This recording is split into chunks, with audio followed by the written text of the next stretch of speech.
Before we get started, make sure to subscribe to the channel and like this video. That way, you'll always stay connected to our stories and never miss the next adventure.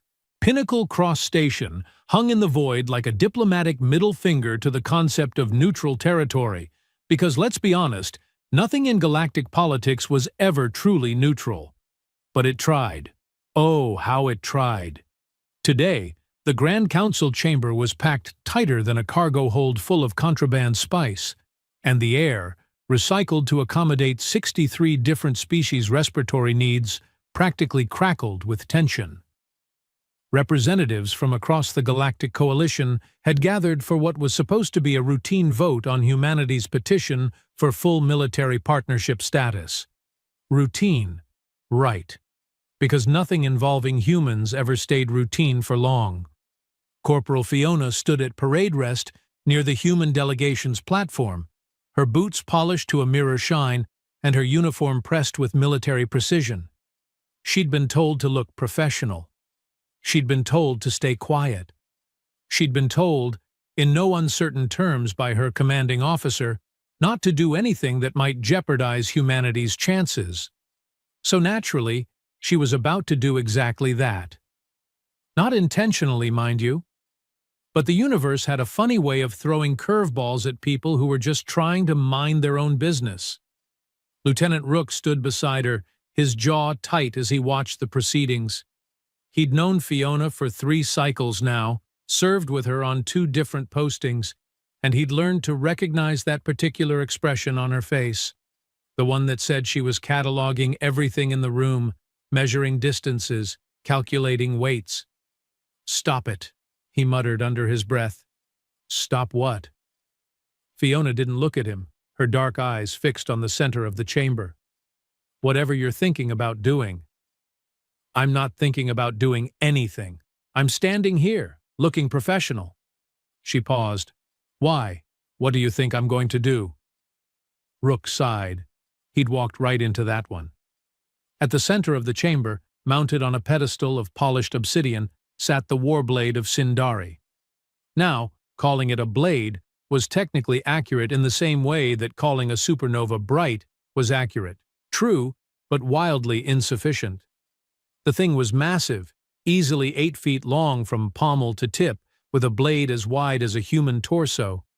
Its surface seemed to drink in light, the star core alloy from which it was forged giving it a dark, hungry appearance.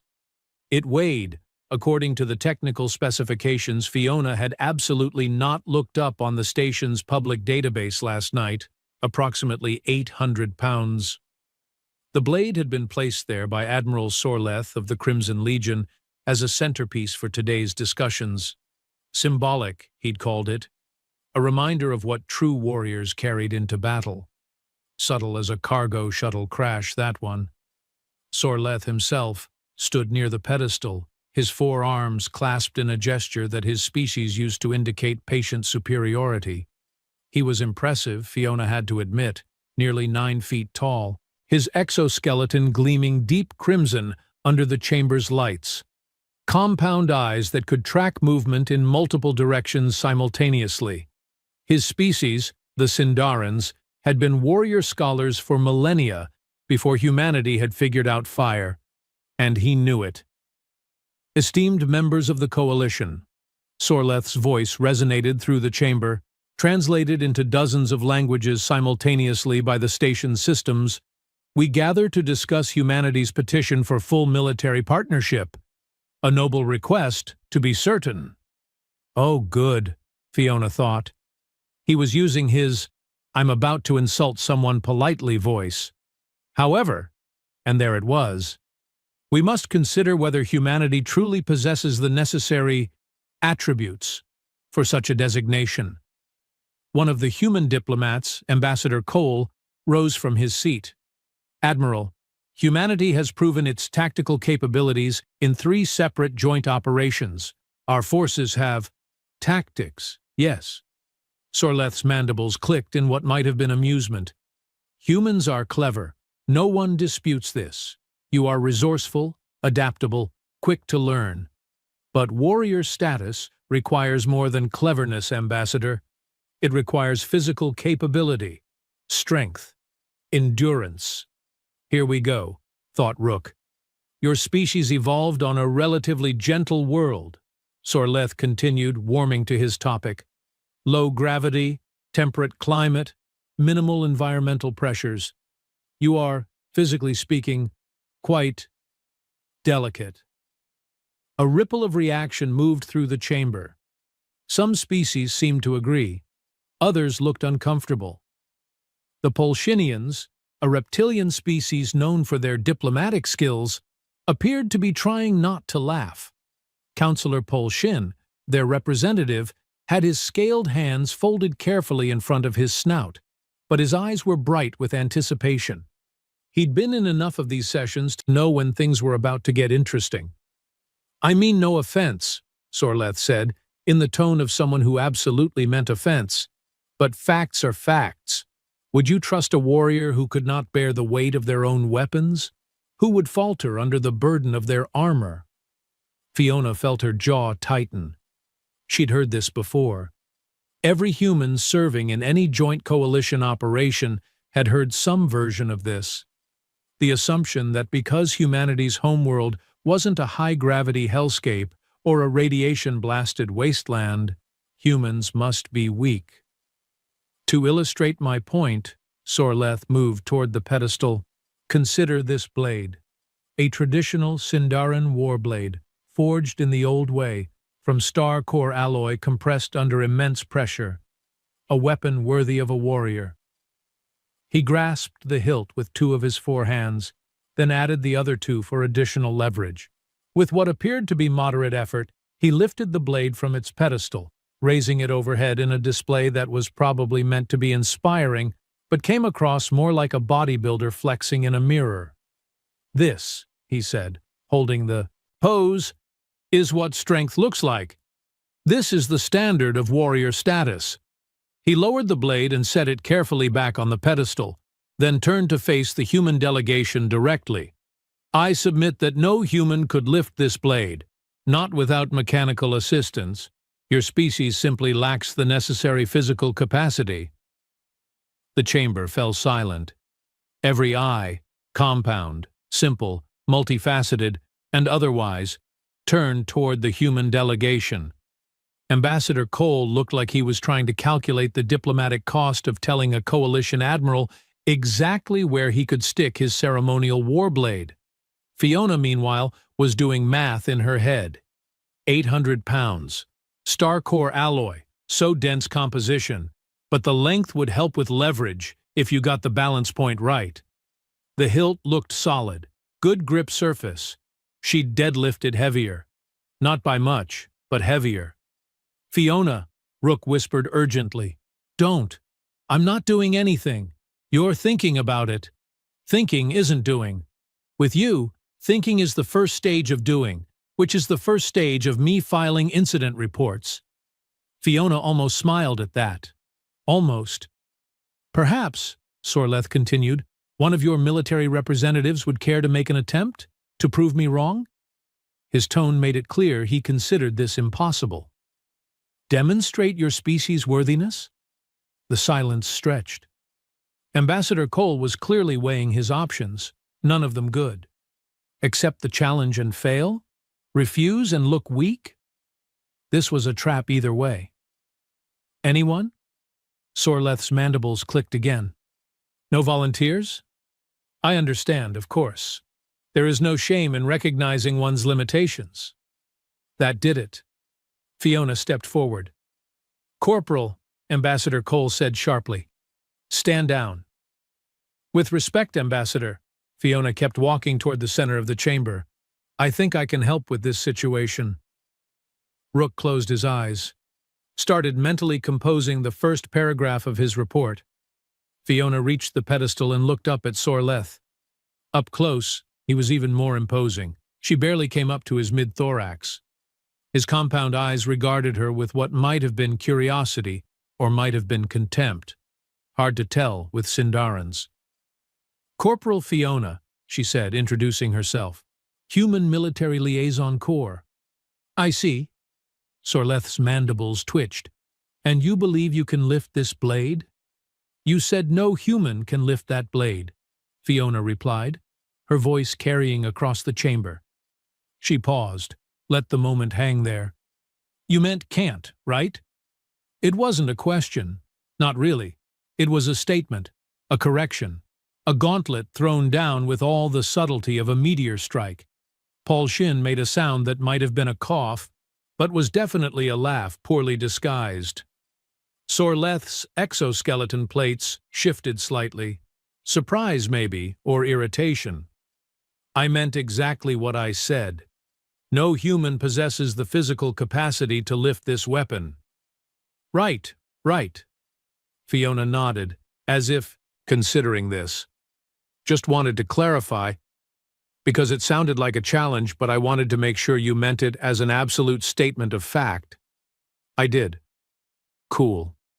Fiona turned to the blade. So if I lift this, that would be… What? Surprising? Impressive? Reason to reconsider your assessment of human physical capabilities? The chamber was so quiet you could have heard a space moth cough.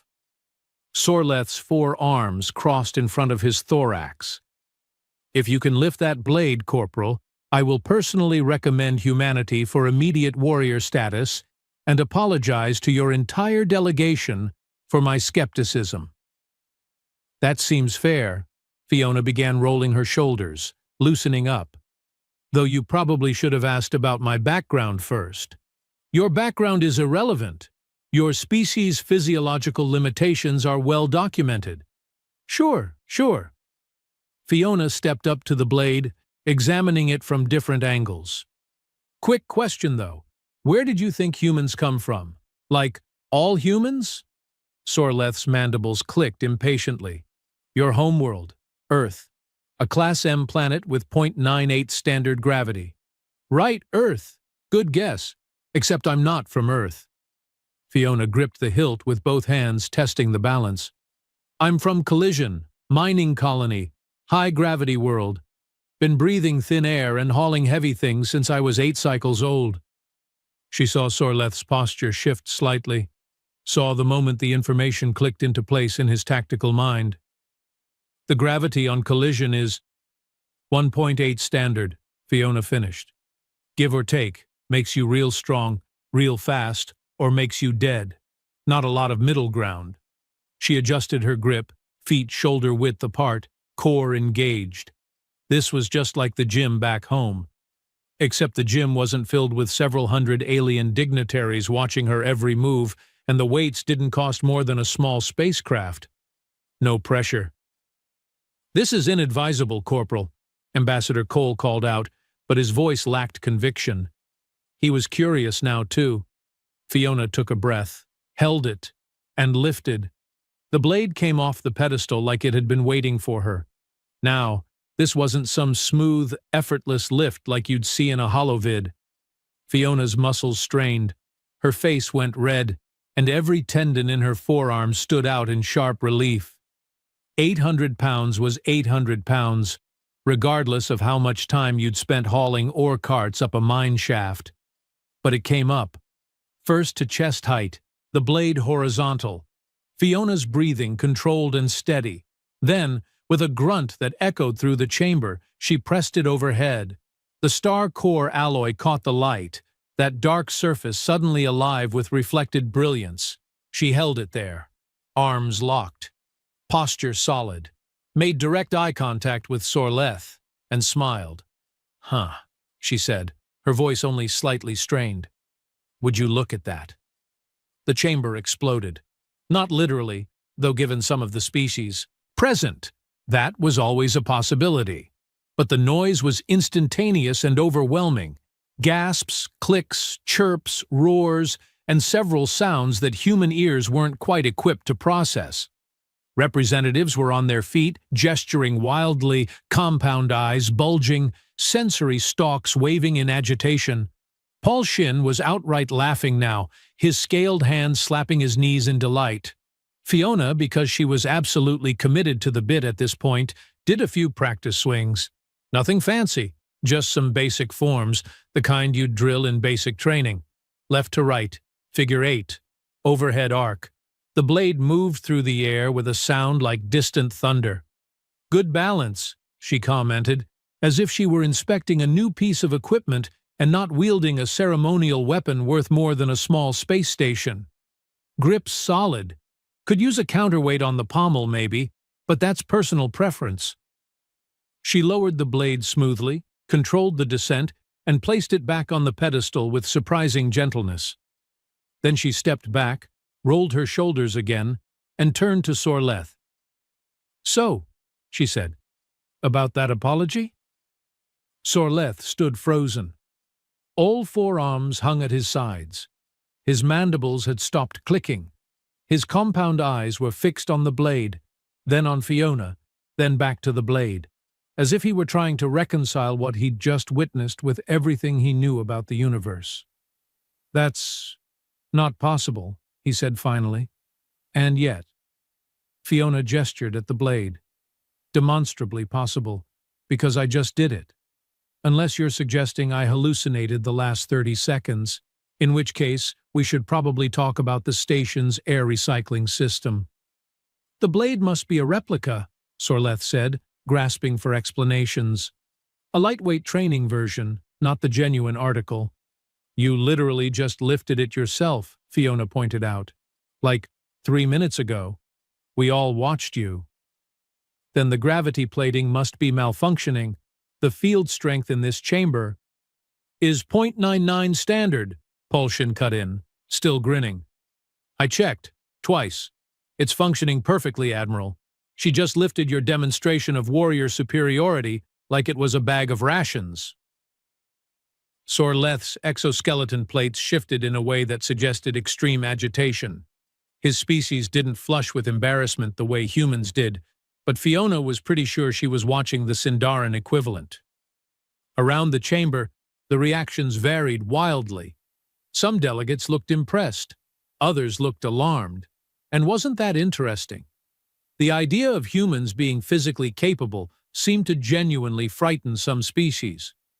The Polshinians were treating it like the best entertainment they'd had in cycles. The Ferocians, a mineral-based species that communicated through harmonic resonance, were humming what their translator rendered as approximately, "Oh, this is unprecedented." The human delegation looked like they couldn't decide whether to cheer or start updating their resumes. Ambassador Cole stood slowly, his expression carefully neutral. "Admiral Sorleth," he said, his voice carrying diplomatic weight, "I believe you made a commitment regarding humanity's status should Corporal Fiona succeed in lifting the blade." "This proves nothing," Sorleth snapped, his composure cracking. "One human with an unusual background performing 1 feat of strength hardly demonstrates—" "I can lift it again if you want," Fiona offered. "Maybe add some squats this time? Really get a good workout in?" Rook, still standing at the human platform, dropped his face into his hands. "This is unacceptable." Sorleth's voice rose. "I demand an investigation. There must be an explanation. Humans are not, they cannot be—" "Stronger than you expected," Polshin suggested helpfully. "Capable of surprises, possibly more physically diverse than your intelligence reports indicated?" He leaned forward, clearly enjoying himself. "Admiral, I've been in diplomatic service for 20 cycles. I've learned that making absolute statements about any species' capabilities is invariably followed by someone proving you wrong in spectacular fashion." "The Corporal cheated somehow," Sorleth insisted. "How?" Fiona spread her hands. "Seriously, I'd love to know what you think I did. Secretly replace your ceremonial blade with a foam replica?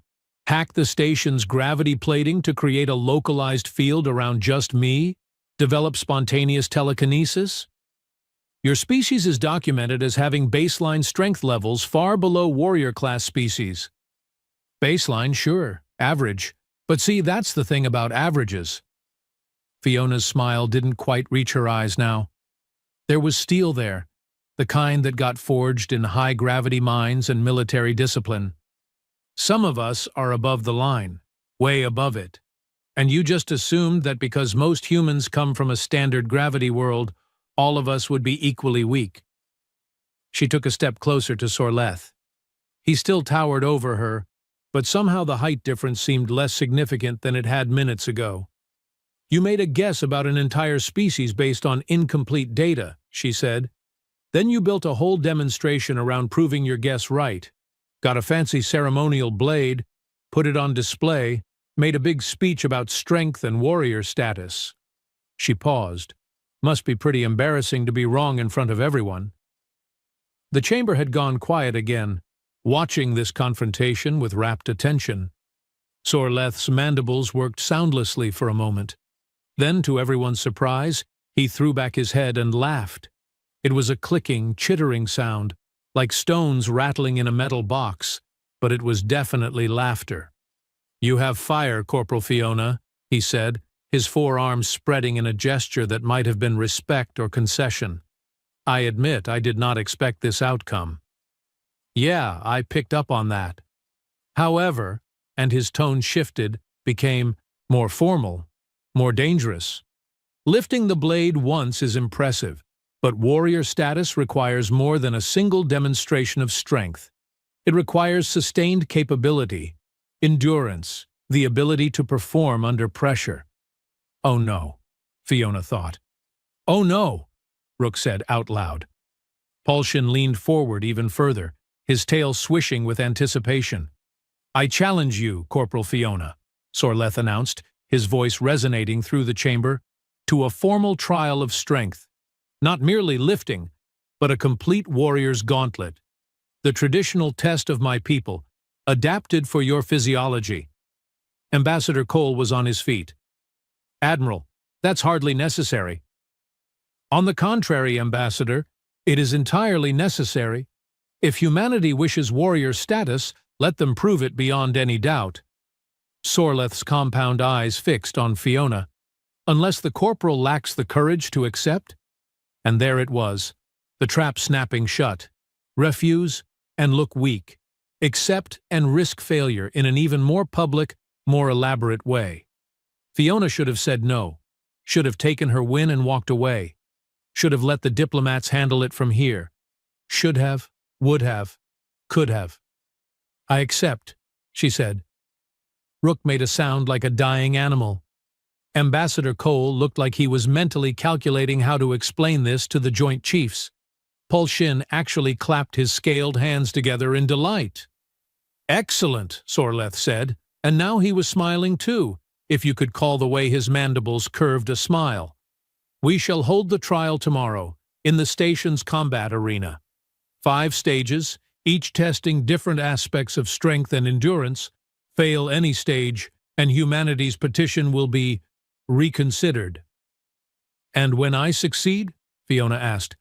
"Then I will personally sponsor your species for immediate warrior status and issue a formal apology to the entire human delegation."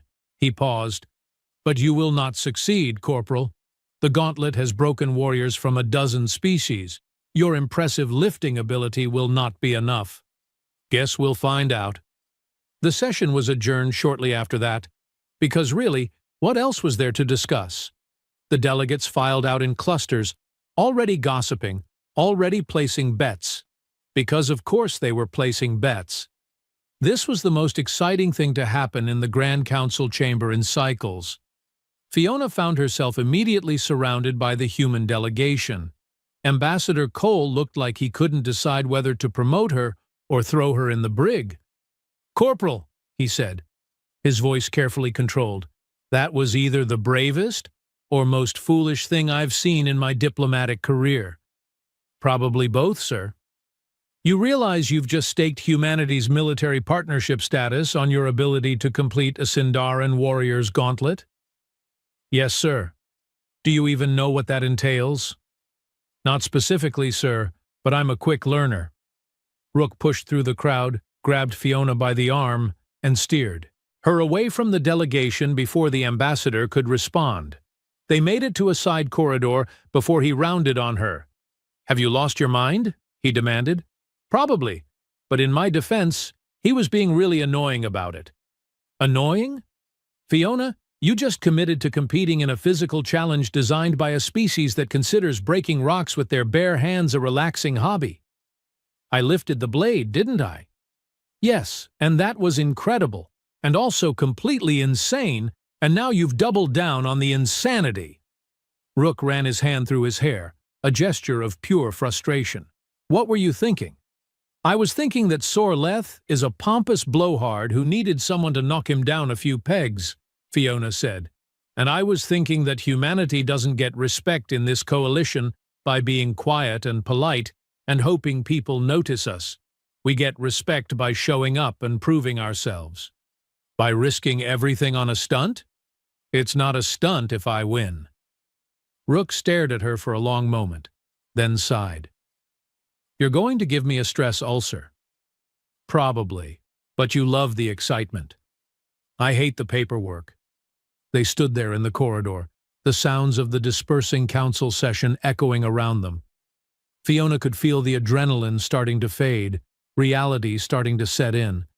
She'd just committed to something monumentally stupid, a warrior's gauntlet, against a species that had been perfecting combat for longer than humans had been using tools. So, Rook said finally, what's the plan? The plan is to not die, win the gauntlet, and secure warrior status for humanity. That's an objective, not a plan. Fine. The plan is to find out exactly what this gauntlet involves, prepare as much as possible in the next, she checked her chronometer, 18 hours, and then go out there and give the performance of a lifetime. And if you can't complete it? Fiona smiled, but there was something fierce in it, something that came from growing up on a world where weakness meant death. Then I go down swinging, and I make damn sure every species in that arena knows that humans don't quit. Rook studied her face, then nodded slowly. All right, then we'd better get started. I'll pull up everything I can find on Sindarin warrior trials. You should probably eat something, rest, and for the love of all that's holy, stretch. Always the practical one. Someone has to be, since you're clearly committed to being the reckless one. They started walking back toward the human quarters, already planning, already preparing. Behind them, somewhere in the diplomatic maze of Pinnacle Cross Station, deals were being made, bets were being placed, and the galaxy was collectively holding its breath to see what would happen when a human who didn't know when to quit faced a challenge designed to be impossible. Tomorrow was going to be interesting. The combat arena on Pinnacle Cross Station wasn't designed for subtlety. It was a massive amphitheater carved from reinforced durasteel, with seating for thousands and environmental controls that could simulate everything from volcanic heat to frozen tundra. Today, it was packed to capacity, and the atmosphere was electric. Fiona stood in the preparation chamber, methodically checking her gear. Standard-issue combat fatigues, reinforced at the joints. Gloves for grip. Boots with magnetic soles that could be toggled on or off. Nothing fancy. Nothing she hadn't worn 100 times before. Rook paced behind her, tablet in hand, scrolling through his research notes for the 15th time. Okay, so here's what I found, he said. The Sindarin gauntlet traditionally has 5 stages. First one is straightforward. Carry a weighted load through an obstacle course. Distance running with barriers, walls, things to climb over or under. Sounds manageable. Second stage is pure lifting. Deadlift, essentially, but scaled to body mass. They'll calculate an appropriate weight based on your size. Also manageable. Third stage is endurance. Carry a sustained load for as long as you can. It's timed. The record for a Sindarin warrior is 8 minutes with 300 pounds. Fiona nodded slowly. That's going to hurt, but I can do it. Fourth and fifth stages are where it gets weird. Rook frowned at his tablet. The descriptions are vague, but there's something about neural interface technology. The weights aren't just weights. They're responsive somehow, connected to the competitor's mental state. That's oddly specific for a warrior culture. Sindarans have limited telepathic abilities. Nothing major. They can't read minds or anything, but they're sensitive to neural patterns, electromagnetic fields generated by thought processes. Their training incorporates mental discipline alongside physical strength. Great, so I need to bench press with my brain. Something like that. Rook set the tablet down and looked at her seriously. Fiona, you can still back out. There's no shame in— Yes, there is. Fiona cut him off. I accepted the challenge in front of the entire council. If I back out now, it doesn't just make me look bad. It makes all of humanity look bad. Better to look cautious than to fail spectacularly. I'm not going to fail. The conviction in her voice wasn't bravado. It was something deeper, something forged in the crushing gravity of collision, where every day was a test of will against physics itself. She'd spent her childhood hauling equipment that weighed more than she did, her adolescence working mine shafts where one mistake meant death, and her adult life in military service proving that humans could stand alongside any species in the galaxy. She wasn't about to stop now. A chime sounded. 5 minutes to showtime. Time to go be impressive, Fiona said, standing and rolling her shoulders one last time. They walked through the corridor toward the arena entrance, and Fiona could hear the crowd even through the reinforced walls. Thousands of voices in hundreds of languages, all waiting to see if a human could accomplish the impossible. No pressure. The entrance dilated open, and Fiona stepped into the arena. The noise was overwhelming. Cheers, jeers, clicks, whistles, roars. Every species present had an opinion, and they were sharing it at maximum volume. The arena floor was arranged in a circuit, 5 distinct stations visible even from the entrance. Sorleth stood at the center, his 4 arms raised for silence. The crowd gradually quieted. Today, his voice boomed through the arena's audio system, we witness a trial of strength. Corporal Fiona of humanity has accepted the warrior's gauntlet. 5 stages, 5 tests. Failure at any point means disqualification. Fiona walked to the starting position, ignoring the thousands of eyes tracking her movement. In the VIP section, she could see Ambassador Cole, Paul Shin, and various other dignitaries. Paul Shin gave her what might have been an encouraging gesture, or possibly a sarcastic salute. Hard to tell with him. Stage 1, Sorleth announced. The burden run. 300 pounds, 100 meters, obstacle course, standard test of strength and agility. A harness was brought out, connected to a weight sled. Fiona strapped in, tested the connection, and positioned herself at the starting line. The buzzer sounded. She ran. 300 pounds dragging behind her was no joke, but Fiona had done this kind of training before. The key was momentum. Get the sled moving, and keep it moving. The obstacles came fast. A wall to vault, a crawl space to navigate while dragging the weight, a series of barriers to weave through. Her muscles burned. Her lungs screamed. She ignored both and pushed harder. She crossed the finish line in just under 3 minutes. Not fast by Cinderan standards, but respectable. Sorleth had completed it in 2:30. But then he had 4 arms and a lower center of gravity. Stage 2 was more straightforward. Deadlift a calculated weight, 600 pounds, scaled to her body mass. She approached the bar, set her stance, and lifted. Clean pull, no hitches. Set it down controlled. The crowd's reaction was mixed. Some impressed, some clearly expecting more. Stage 3 was where things got brutal. 200 pounds, held in a front carry position. Hold it as long as possible. Fiona lifted the weight to her chest and locked in. Her core engaged, her breathing steady, her mind finding that place she'd learned in the mines, the place where pain was just information, where exhaustion was just a suggestion, where the only thing that mattered was holding on 1 more second. 1 minute passed. 2, 3. Her arms trembled. Her shoulders burned like someone had replaced her muscles with molten metal. 4 minutes. 5. Sorleth had held for 8 minutes. He'd set the baseline. If she couldn't match or exceed it, this entire demonstration would look like a fluke. 6 minutes. Come on, she thought. You've hauled ore carts up mine shafts in high gravity. You've carried wounded soldiers across hostile terrain. This is just weight. just physics, just will. 8 minutes. She matched his time. 9 minutes. The crowd was going insane now, the noise building like a physical force. 10 minutes, 11. At 12 minutes, her vision started to gray at the edges. At 12:30, she gently, carefully, lowered the weight to the ground and stepped back. The arena exploded with sound. Sorleth's mandibles clicked rapidly. Surprise, respect, or possibly recalculation of everything he thought he knew about human endurance. "Impressive," he said, and it sounded genuine. "But the next stages are different. They require more than physical strength alone." "Then it's a good thing humans are stubborn," Fiona replied, her voice steady despite the fact that her arms felt like overcooked noodles. Stage 4 began, and immediately Fiona knew this was different.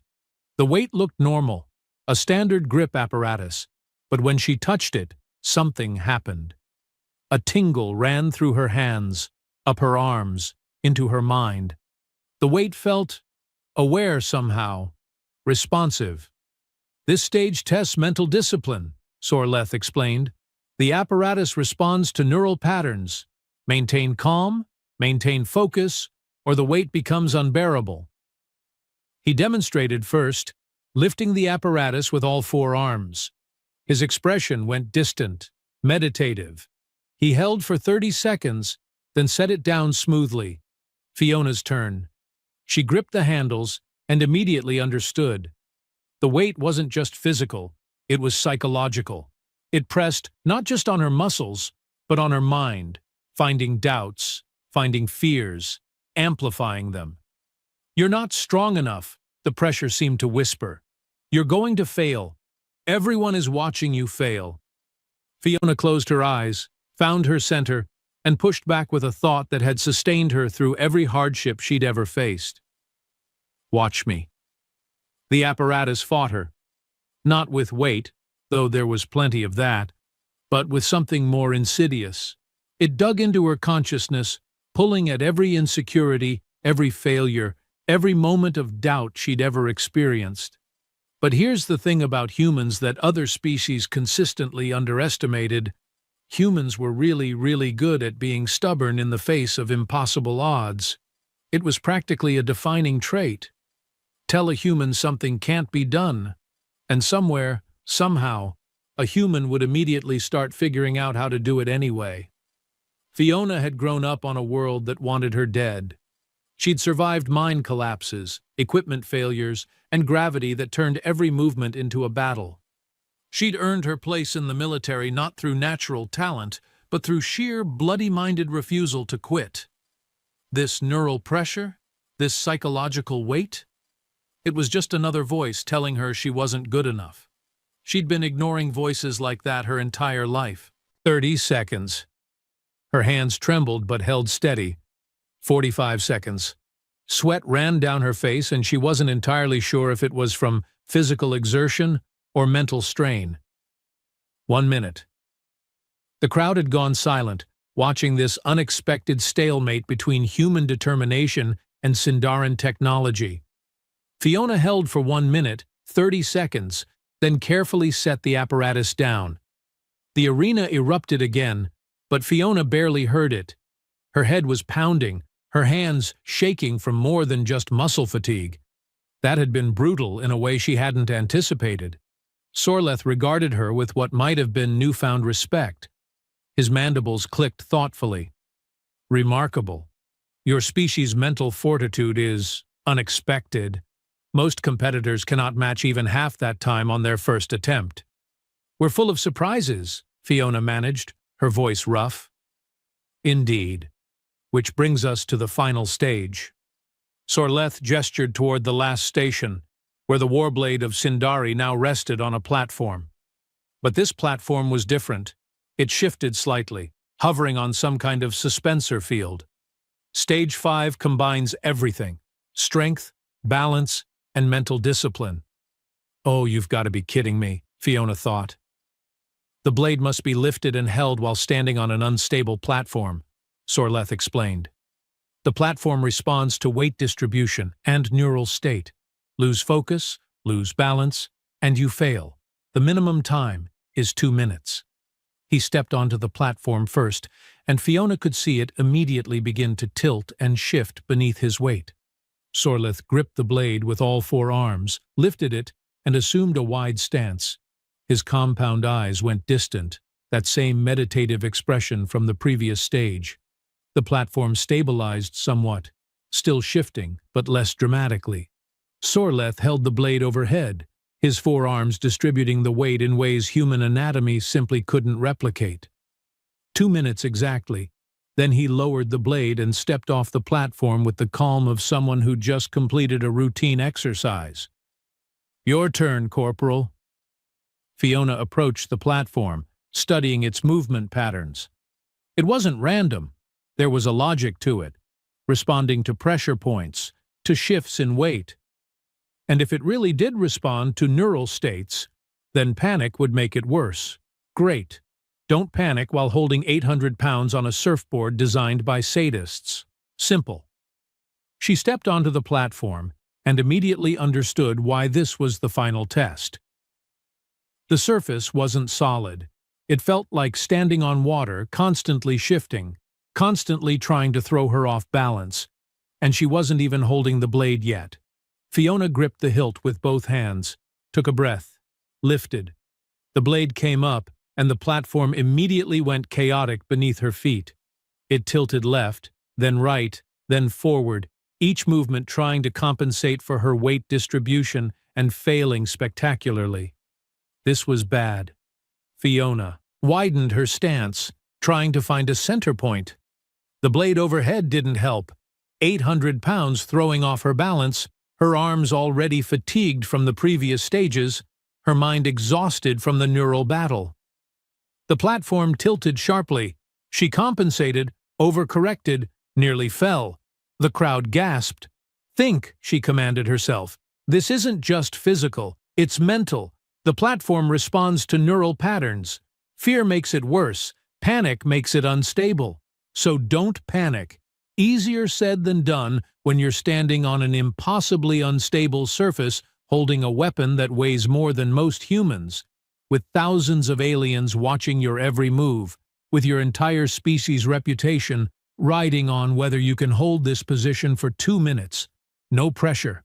Except there was pressure. Everywhere. Physical pressure in her shoulders, her core, her legs. Mental pressure from the neural interface. Emotional pressure from the stakes involved. And then, somehow, in the middle of all that pressure, Fiona found stillness. It was the same place she'd found in the mines during the collapses, when panic meant death and calm meant survival. The same place she'd found in combat, when enemy fire was all around and the only way forward was through. The place where fear existed but didn't control her, where pain was acknowledged but not permitted to dictate action. She stopped fighting the platform and started working with it, felt its movements, anticipated them, made micro-adjustments that worked with its rhythm instead of against it. Her breathing slowed, deepened, regular. The blade overhead became just weight, physics, manageable. The platform's wild tilting began to smooth out. Not stable, it would never be truly stable, but predictable, controllable. 1 minute passed. Fiona's world had narrowed to 3 things: the weight overhead, the platform beneath her feet, and the breath moving in and out of her lungs. Everything else faded into background noise. 1:30. Her muscles screamed. She acknowledged the pain and kept holding. 2 minutes. She could stop now. She'd matched Sorleth's time. Proven her point. Completed the challenge. But something in Fiona, that stubborn, contrary core that had sustained her through every hardship, wanted to do more than just match him. She wanted to exceed him. 2:30. The platform had stabilized even further. It still shifted, but gently now, almost rhythmically. Her neural state had somehow synchronized with its responses, creating a feedback loop of calm and stability. 3 minutes. Sorleth's mandibles were clicking rapidly. The crowd had gone from cheering to stunned silence. This wasn't supposed to be possible. Not for a human. Not for anyone on their first attempt. 4 minutes. Fiona's vision had gone a bit fuzzy at the edges, but her mind was crystal clear.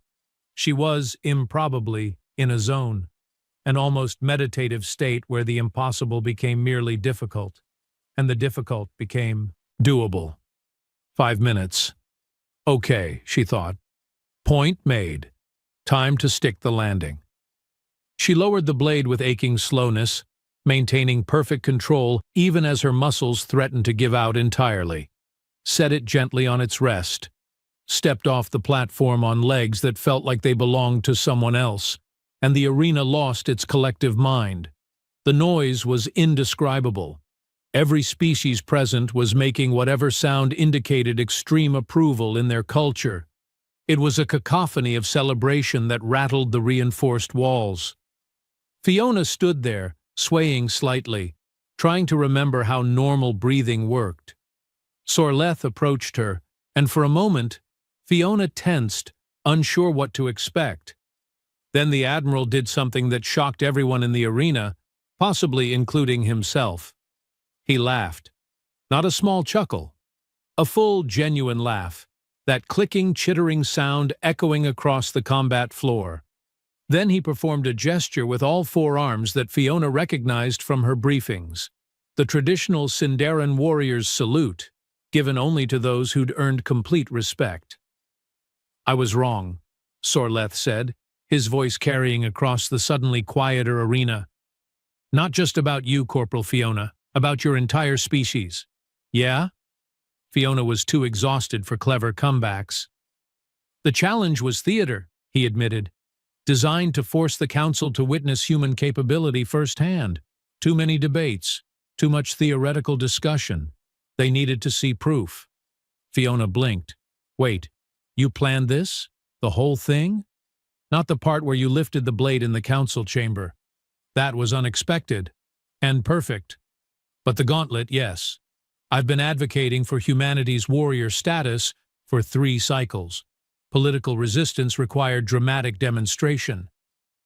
Polshin appeared at the edge of the combat floor, his scaled face split in a massive grin.